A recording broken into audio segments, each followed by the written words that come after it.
நல்லா இருக்குங்க ஐயா. நல்லா நல்லா சூப்பராக நடிச்சிருக்காரு. தேவரையாவை நடிச்சவரை நல்லா நடிச்சிருக்காரு. ஜாதி மதம் இல்லாமல் வாழ்ந்துருக்காருன்றது தெரியுது நமக்கு. நிறைய பேர் அவரை ஜாதியாக காமிச்சிக்கிறார். இன்றைக்கி வாழ்கிறவங்களாம் ஜாதி ஆக்கிட்டாங்க. ஆனால் அவர் ஜாதி மதம் இல்லாமல் வாழ்ந்துருக்காருன்றது நல்லா அருமையாக திரைக்கதை நல்லா பண்ணி எடுத்திருக்காங்க. ஒற்றுமையாக இருக்கணும்னு சொல்கிற வர்றாரு. எல்லா ஜாதியும் மனுஷனாக பிறந்தவங்க ஜாதின்ற அடிப்படையில் வாழக்கூடாதுன்னு சொல்கிறார். அருமையாக இருக்குது. மியூசிக்லாம் நல்லா இருக்குது. 2 பாட்டு சூப்பராக இருக்குது. நல்லா கனெக்ட் ஆகுது. மக்கள் மத்தியில் போய் சேருமான்னு தான் தெரியாது. தெரியல. படம் நல்லா கனெக்ட் ஆகுது. பார்க்கலாம். ஆனால் சிறப்பான ஒரு படம்னே. அரவிந்த் சார் ரொம்ப ஊமையொழிகள் அரவிந்த் சார் ரொம்ப நாள் கழித்து ஒரு படத்தை கொடுத்துருக்காரு. அதுவும் தேவர் திருமகனாருடைய படம் கொடுத்துருக்காரு அப்படின்னும்போது ரொம்ப சிறப்பான செய்தி, நல்ல அருமையான செய்தியை கொடுத்துருக்காரு. மக்கள் கண்டிப்பாக எல்லாமே பார்க்கணும். இது மறைக்கப்பட்ட வரலாறு. ஒரு தேசிய விடுதலைக்காக போராடின தேவர் திருமகனாருடைய அக்டோபர் 30ஆம் தேதி இன்றைக்கி இந்த படம் வந்திருக்கு அப்படின்னும்போது ஒரு சிறப்பான செய்தி.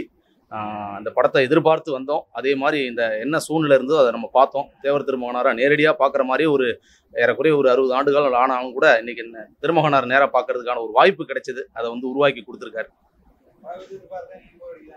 எந்த போரும் கிடையாது.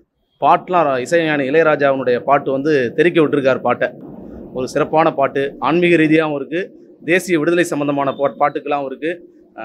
அருமையான பாடல்கள், நல்ல சிறப்பான பாடல்கள் கொடுத்துருக்காரு. இளையராஜா சார் கொடுத்துருக்காரு. நல்ல டைரக்ஷன் பண்ணிருக்காங்க. நல்ல நடிப்பை திரு பஷீர் சார் நல்ல தேவர் திருமகனாராக அப்படியே அதே உருவத்திலே நடித்து காமிச்சிருக்காரு. இது ஒரு பெரிய வேள்வியை உருவாக்கும் தமிழ்நாட்டில். இந்த படத்தை அவசியம் எல்லாமே பார்க்கணும். சமுதாய ஒற்றுமையை காட்டுறாங்க. எந்த ஒரு எதிர்ப்பும் இல்லாமல் சமுதாய ஒற்றுமையை காமிக்கிறாங்க. நேதாஜி சுபாஷ் சந்திர போஸை கண் முன்னாடி காமிச்சிருக்காங்க. நேதாஜி சுபாஷ் சந்திர போஸ் பேசக்கூடிய வார்த்தைகள்லாம் காமிச்சிருக்காங்க. இந்தியன் நேஷனல் ஆர்மியில் பசும்பொன் முத்துராமலிங்க தேவர் தலைமையில் எவ்வளோ பேர் இணைஞ்சாங்க அப்படின்றத காமிக்கிறாங்க. நேதாஜி சுபாஷ் சந்திர போஸ் இணைஞ்சு சுதந்திர போராட்டத்தில் போராடின தன்மையை காமிச்சிருக்காங்க. கர்ம வீரர் காமராஜ் இந்த படத்தில் காமிச்சிருக்காங்க. அதே போல் நேரு அவர்களை காமிச்சிருக்காங்க. அதோட இந்த தமிழ்நாட்டுக்கு தன்னுடைய சட்டையை கட்டினை மக்களோட மக்களாக நானும் ஏழ்மையான மக்களாகவே மாறிடுறேன் அப்படின்னு இருக்கக்கூடிய காந்தியடிகளையும் இந்த படத்தில் காமிச்சிருக்காங்க தத்துருவமாக. அதனால் படக்குழுவினர் ஒரு சிறப்பான ஒரு இதை காமிச்சிருக்காங்க. உண்மையிலே நல்ல பாடல்களும் சரி, அடுத்தடுத்து என்னென்ன விஷயங்கள் நடக்குது, என்னென்ன கோர்வையாக காமிக்கப்பட்ட நிகழ்வுகள் நல்ல சிறப்பான நிகழ்வுகளாக இருக்குது. அநேகமாக நல்ல ஒரு மாற்றத்தை கொடுக்கும். இந்த படம் ஒரு நல்ல ஒரு சூழ்நிலை உருவாக்கும். அனைவரும் பார்க்கணும். படம் அருமையாக இருக்குது சார். படத்தில் என்ன பிடிச்சிருக்குன்னு கேட்டிங்கன்னா, படம் தேவரையா பற்றி தெரியாத தகவல்கள் இதில் வந்திருக்கு.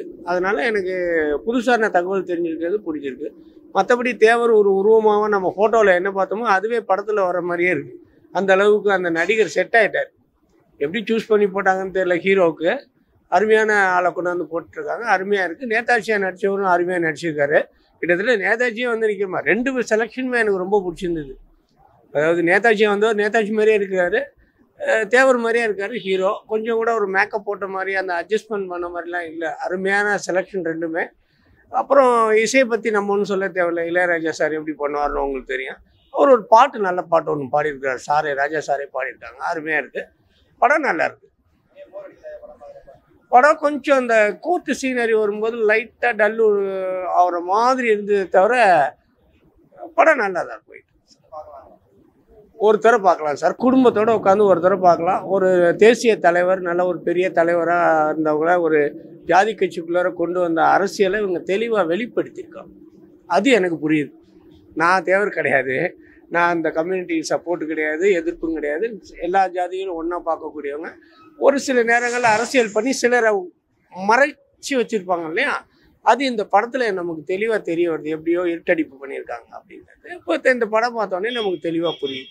ஒரு வரலாற்று நல்லா இருக்குது சார். படம் நல்லா இருக்குது. குடும்பத்தோடு ஒருத்தர் பார்க்கலாம். ஒரு வரலாற்று தலைவரை நம்ம தெளிவாக தெரிஞ்சுக்கலாம். நல்லா இருந்ததுண்ணா. பிடிக்காத இடங்கள் எதுவும் இல்லை. எல்லா படமே நல்லா தான் இருக்குது.